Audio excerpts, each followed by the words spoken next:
Hi friends, this is Sarah from Crafting and Relaxing, and today I wanted to share a process video with you. I took a 12 by 12 sheet of cardstock, cut a 6-inch strip out of it, so I just cut it in half, and then I scored it at 4-inch marks. So essentially I put it into thirds. So my piece of paper is 6 by 12, and I made 3 sections so that I could make a trifold card. I've done one that has 5 sections before, but this one I just wanted something a little extra to put a gift card in. So more than a regular card, but not something that would take me forever. I made this in the morning before work. Part of this video is sped up 3 times, so I think probably overall it took me about 15 or 20 minutes, and I had no plan and I hadn't made a gift card pocket before, as you can tell by this part. What I should have done was just unfolded them and cut a straight line, which I'm going to figure out in a minute here. Also, my scissors had glue dots all over. See, I should have just cut it straight across like that, and then it would fold up nicely and there wouldn't be a bulge. It's kind of the same idea as what you would do with fabric if you were trying to layer things up.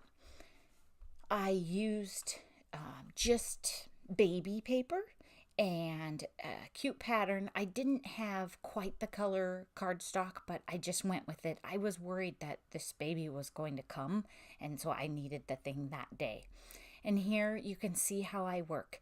I didn't get out a ruler and measure it. I got out a gift card and went, okay, it should be about this big. That's how I do a lot of things. That's why I don't always show a tutorial and give measurements, because I don't track them. What I did with this card was I made it, maybe I only made it 5.5 inches tall. I think I made it, no, it must be 5.5 because I put it in an A2 envelope, and I made it only the 4 inches wide instead of 4.25, but it was still a little bulky. I should go a little smaller if I was going to do it again. There, I took my corner or my large hole punch and just punched out a circle. I didn't measure. It's probably pretty centered. I just thought it was a little cuter. The card would have stuck out just fine. It was just another option. Here, I'm going to speed this part up. I'm using the double-sided adhesive that I've been talking about in my videos that I got at Tuesday morning. I like it, but you don't need to watch me layer up my adhesive. And I just put the papers on the way I liked. I just cut 3 different pieces, and you can see the other sides. They were cute too, but not quite as babyish. And I wanted to keep the baby patterns and the variety of colors to bring in that blue cardstock that doesn't totally work, but it's for a baby boy. The front has animals, and then there's trains, and then just cute little shapes. So I'm just bringing all of that in, and then I just grabbed my art glitter glue to put a bit of glue in the corner. But for the most part, I'm using double stick tape. Part of the reason is because I needed it done quick. I didn't have dry time, so I didn't want to have to set something on it and let it dry and come back to it, and I needed it to be sturdy and ready. Here I have a roll of 1/8-inch tape, I think, super narrow, so I used that one. And again, this is my first attempt at a gift card pocket. I don't think I've really made them. And I know there's all kinds of fancy ones where it pops up, and that's not really my style. I kept it simple. And you can see my very scientific system to see where I want it and how it will fit. So at this point, you can pretty much see the card. Then I'm going to take my bone folder and make sure my creases are good.